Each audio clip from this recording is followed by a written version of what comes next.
Ada sebuah kabar yang belakangan membuat banyak orang berhenti sejenak, menatap layar ponsel mereka, lalu mengernyitkan dahi.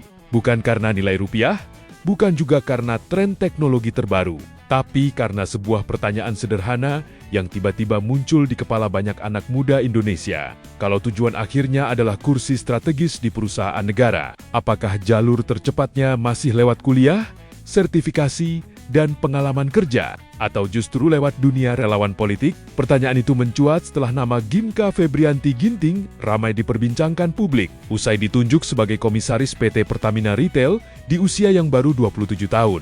Usia 27 tahun biasanya identik dengan fase membangun karier. Sebagian orang masih berjuang mengejar promosi jabatan pertama, sebagian lainnya masih sibuk memperkuat CV, mengambil pelatihan tambahan, atau berusaha bertahan di tengah persaingan kerja yang semakin ketat. Namun di usia yang sama, Ginka justru sudah berada di posisi pengawasan salah satu anak perusahaan BUMN yang mengelola jaringan SPBU di berbagai wilayah Indonesia. Lalu siapa sebenarnya Ginka Febrianti Ginting? Perempuan kelahiran Kabanjahe, Sumatera Utara ini memiliki latar belakang pendidikan yang cukup baik. Ia menyelesaikan pendidikan sarjana akuntansi pada tahun 2019 dan melanjutkan magister manajemen yang selesai pada tahun 2023. Selain aktif di dunia akademik, Ginka juga dikenal aktif dalam organisasi kepemudaan dan kemahasiswaan. Namanya kemudian semakin dikenal setelah terlibat dalam berbagai aktivitas politik menjelang Pilpres 2024. Disinilah perhatian publik mulai tertuju. Banyak warganet melihat perjalanan karier tersebut sebagai simbol dari sesuatu yang lebih besar, bukan semata tentang satu individu, tetapi tentang bagaimana masyarakat memandang hubungan antara kompetensi, jaringan, loyalitas, dan akses terhadap jabatan strategis. Akibatnya, ruang digital langsung dipenuhi berbagai komentar bernada satir. Muncul candaan bahwa panduan karier 2026 kini berubah total. Bukan lagi mengejar IPK tinggi, bukan lagi mengumpulkan sertifikat, melainkan menjadi relawan yang dekat dengan lingkaran kekuasaan. Tentu saja komentar-komentar itu lahir dari kekecewaan sebagian masyarakat yang merasa sistem penghargaan terhadap kompetensi belum berjalan sebagaimana yang mereka harapkan.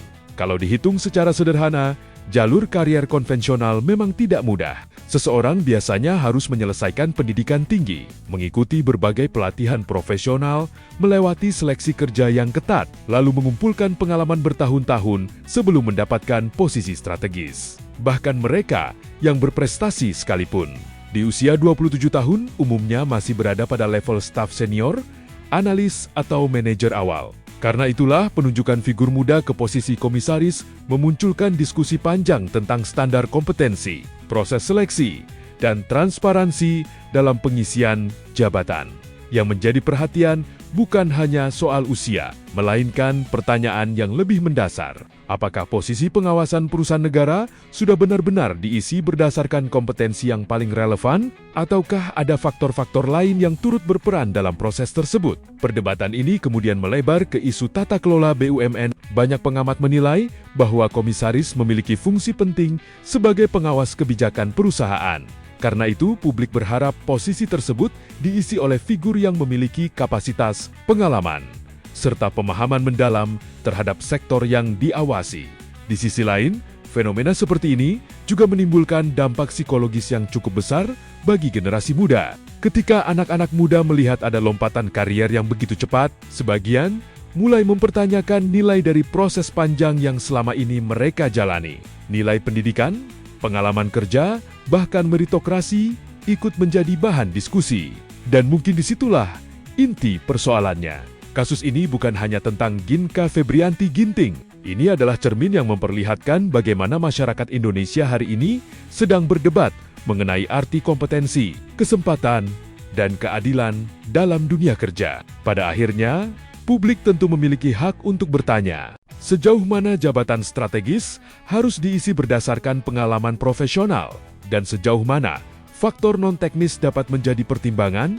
Karena jika kepercayaan terhadap proses mulai memudar, yang terancam bukan hanya reputasi sebuah perusahaan, tetapi juga keyakinan generasi muda bahwa kerja keras, pendidikan, dan kompetensi masih memiliki tempat penting dalam menentukan masa depan mereka. Lalu menurut kalian, Apakah fenomena ini merupakan bentuk regenerasi kepemimpinan yang positif atau justru menjadi sinyal bahwa peta karier di Indonesia sedang mengalami perubahan besar? Tulis pendapat kalian di kolom komentar.